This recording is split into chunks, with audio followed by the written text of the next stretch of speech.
एक ट्रेन अपने गंतव्य की ओर बढ़ रही थी। उसके अंदर बैठे लोग अपने घरों से दूर जा रहे थे। किसी के हाथ में एक छोटा सा बैग था, किसी के पास सिर्फ कपड़े थे और किसी के पास कुछ भी नहीं था। लेकिन उस ट्रेन में एक चीज सबके पास थी, डर। और जब वो ट्रेन अपने स्टेशन तक पहुंची तो दरवाजे खुले, लेकिन कोई भी बाहर नहीं निकला, क्योंकि उस ट्रेन में अब कोई जिंदा नहीं था, सिर्फ खून था और सन्नाटा। ये कोई कहानी नहीं है, ये इतिहास का एक ऐसा सच है जिसे सुनकर आज भी रूह कांप जाती है। साल 1947, जब एक देश आजाद हुआ, लेकिन उसी पल लाखों लोगों की जिंदगी बिखर गई। लोग अपने घर छोड़ रहे थे, अपनी जमीन छोड़ रहे थे, अपनी पहचान छोड़ रहे थे और कई बार अपने ही परिवार के लोगों की लाशें पीछे छोड़कर जा रहे थे। ये कहानी है उस बंटवारे की जिसने इंसानियत को हमेशा के लिए बदल दिया। इस कहानी को समझने के लिए हमें समय में पीछे जाना होगा, बहुत पीछे, जब भारत पर राज था ब्रिटिश का। ब्रिटिश केवल शासक नहीं थे, वे चालाक रणनीतिकार थे। उन्होंने भारत को सिर्फ ताकत से नहीं बल्कि समझ से जीता, और उसी समझ का इस्तेमाल उन्होंने भारत को तोड़ने के लिए किया। उनकी सबसे खतरनाक नीति थी डिवाइड एंड रूल, मतलब लोगों को आपस में बांटो और उन पर राज करो। भारत एक ऐसा देश था जहां अलग अलग धर्म थे, अलग अलग भाषाएं थीं, अलग अलग संस्कृतियां थीं। ये विविधता उसकी ताकत थी, लेकिन ब्रिटिश ने इसे कमजोरी बना दिया। उन्होंने लोगों के बीच फर्क को बढ़ाया, उसे गहराया और धीरे धीरे एक दूसरे के खिलाफ खड़ा कर दिया। 1909, एक ऐसा साल जिसने आने वाले समय की दिशा बदल दी। Morley Minto reforms. इन सुधारों ने हमें धार्मिक आधार पर बांट दिया और इसी विभाजन ने नफरत के इस पेड़ को जन्म दिया। इस कानून के तहत हिंदू और मुसलमानों के लिए अलग अलग चुनाव व्यवस्था बनाई गई। अब लोग एक साथ वोट नहीं देते थे, अब वे धर्म के आधार पर बंट चुके थे। ये एक छोटा बदलाव लग सकता है, लेकिन यही वो बीज था जिससे आगे चलकर नफरत का पेड़ उगा। समय बीतता गया और भारत में आजादी की मांग बढ़ती गई। एक तरफ थी जो एकजुट भारत का सपना देख रही थी, जहां हर धर्म के लोग साथ रह सकें, और दूसरी तरफ थी जो मुसलमानों के अधिकारों की बात कर रही थी।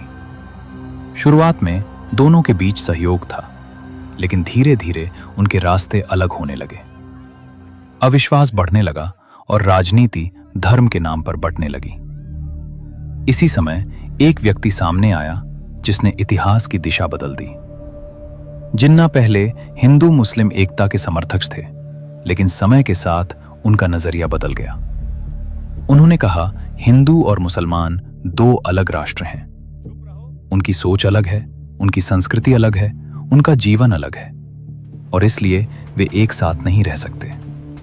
ये विचार टू नेशन थ्योरी कहलाया और यही पार्टीशन की नींव बन गया।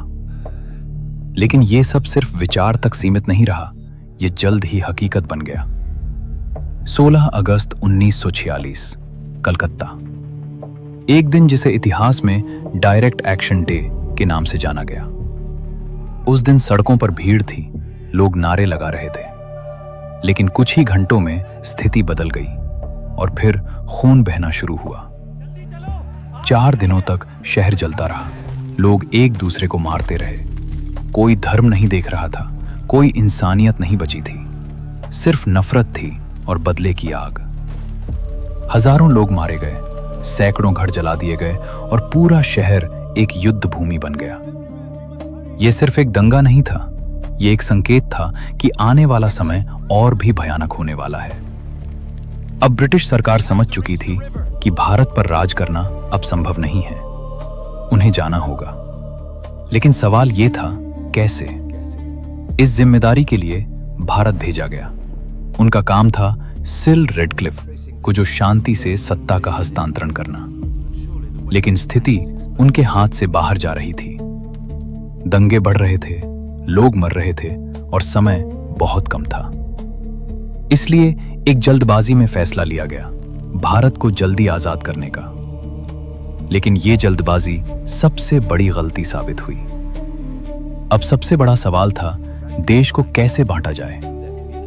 इसके लिए चुना गया एक ऐसा व्यक्ति जो भारत को जानता भी नहीं था।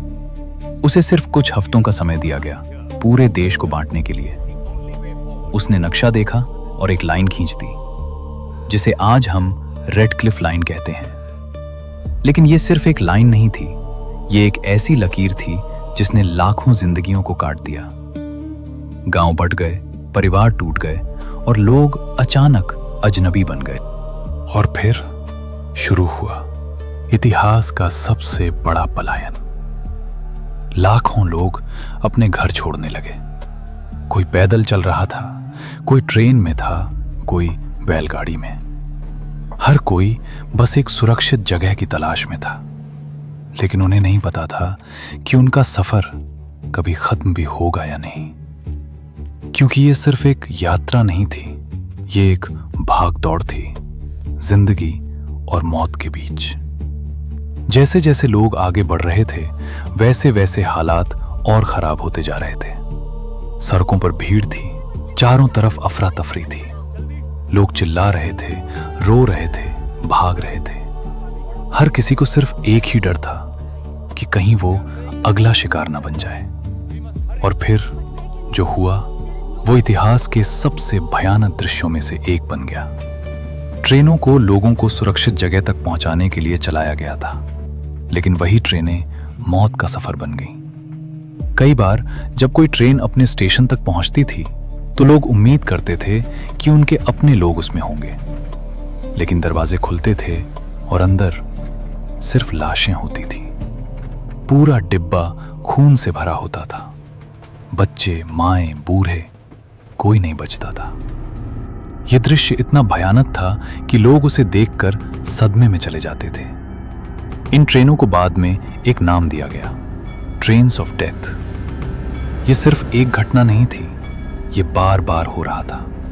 हर दिन नई ट्रेन, नई लाशें, नई कहानियां, और हर कहानी दर्द से भरी हुई थी। एक पिता जो अपने बेटे को बचाने की कोशिश कर रहा था, लेकिन वो खुद ही मारा गया।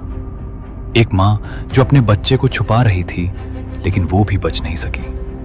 और कुछ बच्चे जो बच गए, लेकिन उन्होंने सब कुछ खो दिया। पंजाब सबसे ज्यादा प्रभावित क्षेत्र था। यहां हिंसा अपने चरम पर थी। गांव के गांव जला दिए गए, लोगों को सार्वजनिक रूप से मारा गया। पड़ोसी जो कभी साथ रहते थे, अब एक दूसरे के दुश्मन बन गए थे। लोग अपने ही लोगों से डरने लगे। कई जगह पूरे परिवार खत्म हो गए। कोई बचा ही नहीं जो उनकी कहानी बता सके। और ये सब कुछ ही हफ्तों में हुआ। बंगाल में भी हालात अलग नहीं थे। हालांकि वहां हिंसा थोड़ी कम थी, लेकिन दर्द उतना ही गहरा था। लोग भूख से मर रहे थे, डर में जी रहे थे, और हर दिन अनिश्चितता बढ़ रही थी। लेकिन इस पूरी त्रासदी में सबसे ज्यादा दर्द महिलाओं ने सहा।